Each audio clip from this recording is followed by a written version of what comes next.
हाथरस उत्तर प्रदेश का एक ऐतिहासिक शहर जो कि बहुत मशहूर है होली के रंगों के लिए और आयुर्वेदा की जड़ी बूटियों के लिए। इन्हीं जड़ी बूटियों के बारे में बात करने के लिए आज हम पहुंचे हैं प्रेम रघु आयुर्वेदिक मेडिकल कॉलेज और हम बात कर रहे हैं डॉक्टर पीपी सिंह से, जो है यहाँ के चेयरमैन। नमस्कार सर। नमस्कार। मैं पुनीता शर्मा और स्पायर ट्रांसफॉर्मेशन आज बात कर रही हूँ डॉक्टर पीपी सिंह से, उनके कॉलेज के बारे में। सर, अपने बारे में कुछ बताएं। मैडम, मैं सबसे पहले तो आपको बहुत बहुत धन्यवाद देना चाहता हूँ कि आपने हमारे विद्यालय को, हमारी संस्था को चुना, इतनी दूर से आकर के हमारे बारे में जानने की कोशिश की। इसके लिए आपको और आपकी टीम को बहुत बहुत बधाई हो। और मैं इस संस्था का प्रेम रघु आयुर्वेदिक मेडिकल कॉलेज का चेयरमैन हूँ। वैसे हमारी संस्था 2016 से स्टार्ट हुई थी, लेकिन इससे पहले हमारे यहाँ नर्सिंग कॉलेज वगैरह चलते थे और हमारे इंटरेस्ट जो है आयुर्वेद की तरफ बढ़ा हमारे पिताजी की वजह से। हमारे पिताजी also he was not so much highly educated but he was interested in Ayurveda. जैसा कि आपने कहा, हमारा हाथरस फेमस है आयुर्वेद जड़ी बूटियों के लिए, और दूसरा एक चीज़ और बता दूं, हमारा हाथरस हींग के लिए भी काफ़ी फेमस है। तो यहाँ आयुर्वेद जड़ी बूटियाँ तो बनती थीं, लेकिन सबसे बड़ी प्रॉब्लम इस क्षेत्र के लिए थी कि आयुर्वेदिक चिकित्सक नहीं थे। इस आयुर्वेद चिकित्सा को सोचते हुए हम लोगों ने, हमारे पिताजी ने ये सोचा कि यहाँ जड़ी बूटियों के साथ साथ आयुर्वेद चिकित्सा भी मिलेगी तो बहुत अच्छा रहेगा। यही सब सोचते हुए हमारी जो संस्था थी प्रेम रघु धर्मा चिकित्सा सेवा समिति, उसी के तले हमने इस संस्था का स्थापना की।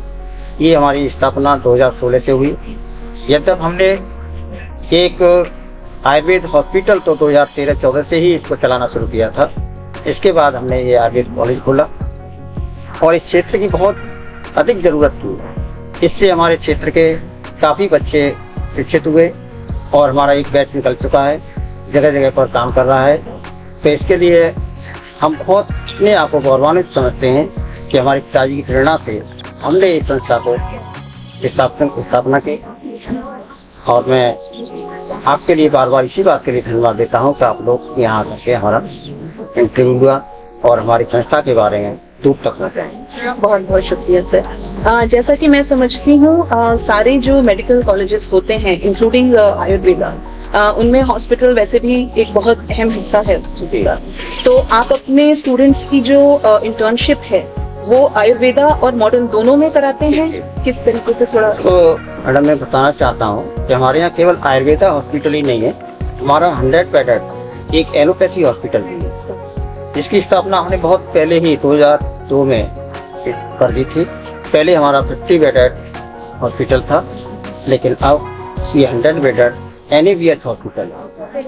इसमें काफ़ी सभी सुविधाएं हैं, अल्ट्रासाउंड, CT स्कैन और MRI और अन्य अनेक प्रकार की सभी डिपार्टमेंट हैं, NICU, ICU, जो भी सुविधाएं आपने होनी चाहिए, ट्रॉमा सेंटर, वो सभी सुविधाएं हमारे यहाँ उपलब्ध। यहाँ किसी भी मरीज को परेशान नहीं होना पड़ता।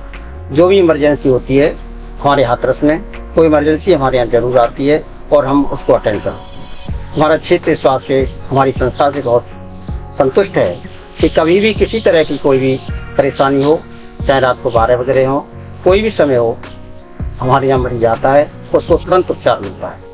इसके साथ साथ आयुर्वेद में भी हमने काफ़ी मेहनत की है, काफ़ी प्रयास किया है, इसको भी आगे बढ़ाने का काफ़ी प्रयास किया है। आयुर्वेदिक हॉस्पिटल हमारा 60 बेड का चल रहा है।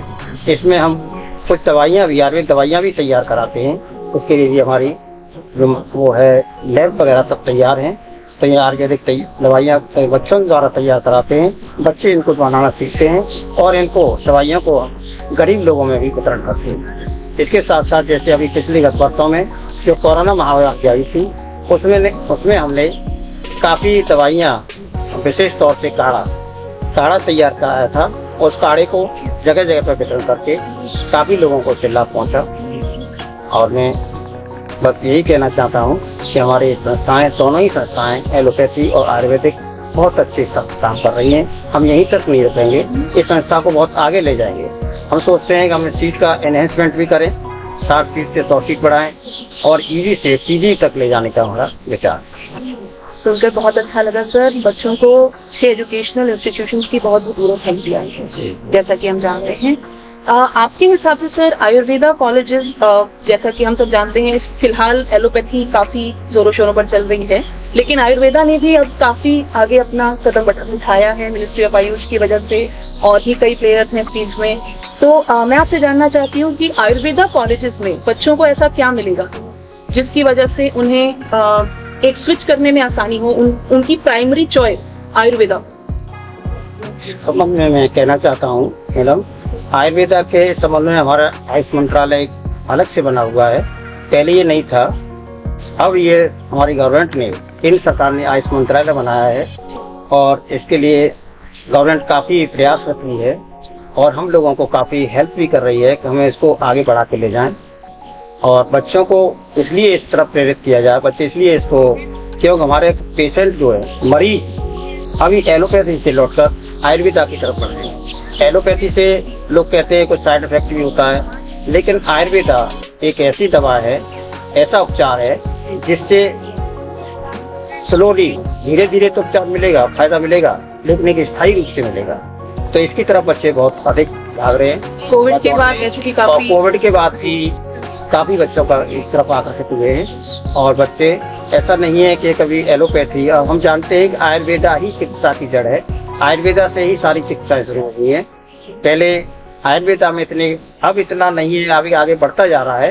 पहले तो आयुर्वेदा में ऑपरेशन भी होते थे। हमारे जो महर्षि थे, जो ऋषि थे, अपने वनों में, जंगलों में इतना उपचार करते थे, भयंकर बीमारियों को भी अपनी जड़ी बूटियों से सही करते थे। तो मैं सोचता हूँ यही चीज आगे बढ़ेगी और निश्चित रूप से हमारे बच्चे, हमारी नई पीढ़ी है, इस आयुर्वेद की तरफ आकर्षित होगी। और बिल्कुल बिल्कुल, और मैं समझती हूँ कि उसी से भारत देश का दोबारा सोने की चिड़िया बनने का सपना भी पूरा हो सकता है। अच्छा, प्रेम रघु कॉलेज की कोई खास कर ऐसी अचीवमेंट्स जो हमारे स्टूडेंट्स ने पहले की हो, या हमारे कॉलेज से जुड़े हुए कोई ऐसे किस्से हों आपके पास जिनसे हमें पता चले कि हमारे बच्चे आयुर्वेदा में कहाँ कहाँ क्या क्या करें? सबसे बड़ी बात तो मैं कहना चाहता हूँ कि बच्चे जो थे, जो हमारे यहाँ अध्ययनरत थे, तो ये कोविड काल में बच्चों ने इस फील्ड में गांव-गांव जाकर, घर-घर जाकर ताड़ा बांटा। और हमारे जो सरकारी संस्थाएं हैं, जैसे हॉस्पिटल हैं, उनमें आजकल स्टाफ की बहुत कमी है, तो वहाँ जाकर के हमारे बच्चों ने स्टाफ का काम किया और बच्चों को वैक्सीनेशन का काम किया, ताड़े बांटने का काम किया और गवर्नमेंट की भी काफ़ी हेल्प की। तो बच्चे इस वक्त काफ़ी आकर्षित हो गए हैं और आगे भी इस तरह से आकर्षित होते रहेंगे। जैसा कि मैं समझती हूँ आपके छोटे भाई भी आयुर्वेदा के ही डॉक्टर हैं और अपना खुद का एक एलोपैथी हॉस्पिटल चला रहे हैं। जी जी मैडम, ये आपने बिल्कुल सही क्वेश्चन किया। जैसा मैंने पहले भी बताया था कि हमारे पिताजी की प्रेरणा थी कि वो आयुर्वेदा में आगे बढ़ें, आयुर्वेदा का ही उपचार करें। वो आयुर्वेदा में आगे बढ़े, उन्होंने डिग्री भी हासिल की। केवल मेरे छोटे भाई नहीं, उनकी मिसेज भी, उन्होंने भी आयुर्वेदा से एमएस किया है, एमएस कहनी किया है। लेकिन सबसे बड़ी बात यह है, एक बहुत अच्छा, उसके लिए बड़ी अचीवमेंट की बात है, आयुर्वेदा में तो उपचार करते ही हैं, लेकिन इसके साथ साथ उन्होंने एक एलोपैथी का 100 बेडेड हॉस्पिटल चला रहे हैं। ये बहुत बड़ी बात है और लोग इस बात से बहुत काफ़ी प्रेरित हैं, काफ़ी प्रभावित हैं कि एक आयुर्वेदिक डॉक्टर इस तरह से 100 बेडेड एलोपैथी हॉस्पिटल चला रहा है। तो ये हमारे लिए बहुत प्रेरणा की बात है और उन्होंने इस हॉस्पिटल को ऐसे नहीं, बहुत अच्छे तरीके से चला रहे हैं और आगे चलाते रहेंगे, ऐसा हमारी उम्मीद है। और इस तरह से इनसे, केवल मेरे भाई से केवल वही नहीं चला रहे, इनसे और लोगों को भी प्रेरणा मिलेगी। जो हमारे स्टूडेंट हैं वो भी देखते हैं कि एक आयुर्वेदिक हॉस्पिटल 100 बेडेड हॉस्पिटल को कैसे हैंडल कर सकता है, कैसे मैनेज कर सकता है, तो हम भी आगे बढ़ सकते हैं। इससे हमारे छात्र छात्राओं को भी काफ़ी प्रेरणा मिल रही है, इसलिए बच्चे भी इस तरफ प्रेरित हो रहे हैं और आगे इस तरह से सोच रहे हैं कि हम भी इस तरह से आगे बढ़ें। बहुत अच्छा लगा सर आपसे बात करके। कॉलेज का एक बहुत अच्छा प्रारूप आपने हमारे सामने आज प्रस्तुत किया। मैं समझती हूँ हर आयुर्वेदा में जा रहे बच्चे को इस वार्तालाप से एक बहुत अच्छी इंस्पिरेशन मिली होगी कि वो कहाँ तक अपने करियर को लेकर जा सकते हैं। सर, अंत में मैं चाहूंगी कि आप बच्चों के लिए और उनके माँ बाप के लिए एक छोटा सा संदेश दें जिससे वो हमारे प्रेम रघु इंस्टीट्यूट की तरफ आकर्षित हों और आयुर्वेदा में अपना करियर बनाने की कोशिश करें। जी जी बिल्कुल मैडम, हम पहले भी प्रेरणा दे चुके हैं, बच्चों को इंक्रिएट कर चुके हैं कि आयुर्वेदा कोई ऐसा वो नहीं है जिसमें हम आगे न बढ़ सकते। आयुर्वेदा एक स्थायी उपचार होता है। मैं सभी छात्र छात्राओं से और उनके गार्जियन से, उनके पेरेंट्स से भी कहना चाहूँगा कि अपने बच्चे को आयुर्वेद की तरफ बढ़ाएं। ये आयुर्वेद एक ऐसी विधा है कि इसमें काफ़ी बहुत बड़ा विस्तार है। आगे बढ़ कर के इसमें आप काफ़ी विकास कर सकते हैं। तो आप आयुर्वेद की तरफ बढ़ेंगे तो निश्चित रूप से ये हमारे देश का, हमारे राष्ट्र का भी विकास होगा। और हमारी जो है अनेक बीमारियाँ होती हैं, बहुत सीरियस बीमारियाँ होती हैं, गंभीर बीमारियाँ होती हैं, तो आयुर्वेद से ही ठीक होती हैं। जब एलोपैथी कोई इलाज नहीं कर पाती है तो लास्ट में एलोपैथी डॉक्टर भी कहते हैं कि भाई इनको किसी आयुर्वेद के पास ले जाओ, वही इसका उपचार कर सकते हैं। तो मैं सभी छात्रों से, उनके पेरेंट्स और हमारे क्षेत्र के सभी गार्जियन से भी निवेदन करूंगा कि अपने बच्चों को इस आयुर्वेद की तरफ प्रेरित करें और आगे इस क्षेत्र में अपना काम करने के लिए करें। बहुत बहुत धन्यवाद सर, आज आपका समय हमें मिला। बहुत धन्यवाद, आपका भी बहुत बहुत धन्यवाद।